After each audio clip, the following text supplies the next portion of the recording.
somewhere between 1958 and 1967.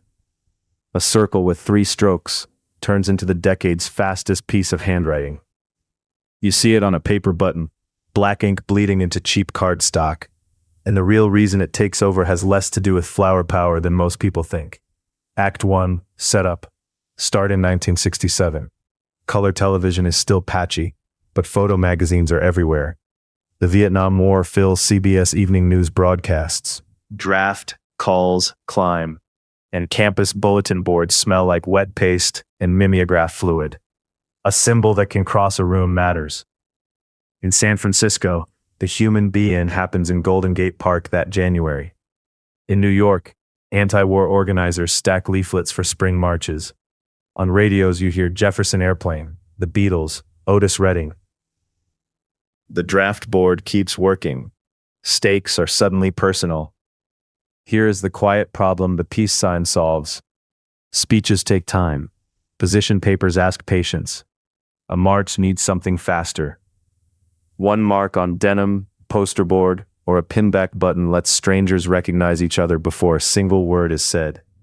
It also solves a printing problem. Underground papers and student groups run on shoestring budgets. A peace sign is cheap to silkscreen, easy to hand paint, readable at distance, and almost impossible to miss when television cameras pan across a crowd. Act 2, Rise. The sign itself is older than 1967. British designer Gerald Holtom draws it in 1958 for the Direct Action Committee Against Nuclear War, ahead of the first Aldermaston March in England. He combines semaphore letters N and D for nuclear disarmament inside a circle. Holtom later says he feels despair while sketching. He pictures a person standing with arms down and out, then encloses the figure. That bleak origin matters because the symbol is not born as a vague wish. It starts as anti-nuclear protest graphics with a very specific mission.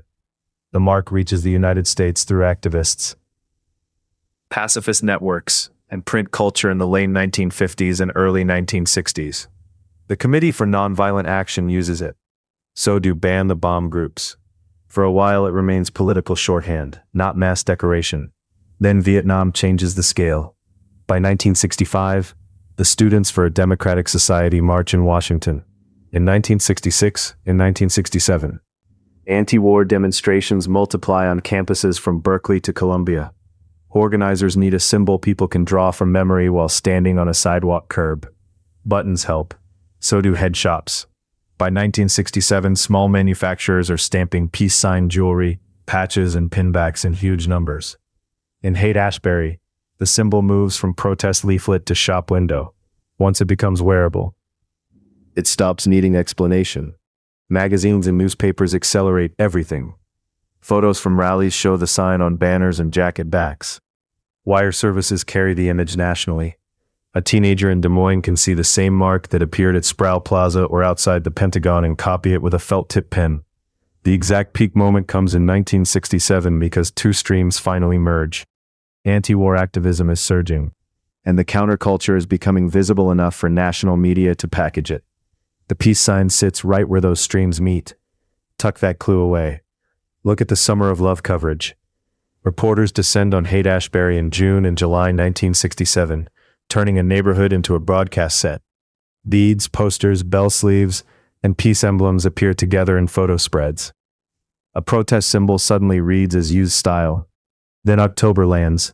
On October 21st, 1967, around 100,000 people gather in Washington for the National Mobilization Committee March on the Pentagon. Television crews and photographers catch peace signs on placards, armbands, and medallions. One day of imagery helps freeze the symbol in the public mind. At the same moment, music keeps widening the lane. The Beatles released the All You Need Is Love broadcast in June 1967 to an international audience. It does not invent the peace sign, but it helps create a climate where one simple emblem can stand in for a whole moral mood. Act 3. Twist. Here is the part that slips out of memory. The peace sign does not take over because hippies invent a universal symbol from thin air in 1967. It takes over because an older anti-nuclear logo gets repurposed by the Vietnam era and then mass circulated by cameras. That means the symbol's actual engine is infrastructure. Cheap offset printing, button presses, wire photography, televised marches, underground newspapers like the Berkeley, Barb, and East Village Other. The sign spreads because media systems favor marks that read instantly, even when the politics behind them stay messy. There is another twist. Plenty of people misread it at the time. Some conservatives call it a broken cross or claim it is subversive code. Those rumors are false. but they help the image travel further. Moral panic acts like free advertising. Gerald Holtom himself later worries that he had drawn a gesture of despair. In 1970, he reportedly writes a letter saying he regrets that posture and redraws the symbol with uplifted arms, then tears it up because the original has already escaped into the world. By the early 1970s, the sign is everywhere, from necklaces to lunchboxes, and that ubiquity blurs its roots. A symbol made for the campaign for nuclear disarmament in Britain now floats loose in American retail bins. Its history gets flattened into a general haze of good vibes. You can feel that flattening in thrift stores now. A tarnished pendant sits beside love beads. A reproduction poster borrows the mark without context. The cardboard smells dusty, the metal feels cold. And the original argument about nuclear war is nowhere on the price tag. Archivists and design historians keep restoring the paper trail. The Aldermaston marches, Holtom's sketches, the Direct Action Committee, the CND. Once you line up those artifacts, the 1967 explosion stops looking mystical. It starts looking like timing, circulation, and a war no one can ignore. The symbol keeps one useful mystery. People can carry it without reading a manifesto. That openness is exactly why it wins. In 1967, a generation needs something portable enough for a jacket lapel and big enough for a television lens. So the actual reason peace signs take over in 1967 is plain. Vietnam creates urgency. Youth culture creates visibility. Mass media creates repetition. A British nuclear disarmament symbol arrives preloaded, easy to draw, and perfectly shaped for an era that communicates by poster, button, and photograph. The small aha is this: the decade's friendliest looking emblem begins in dread, not bliss.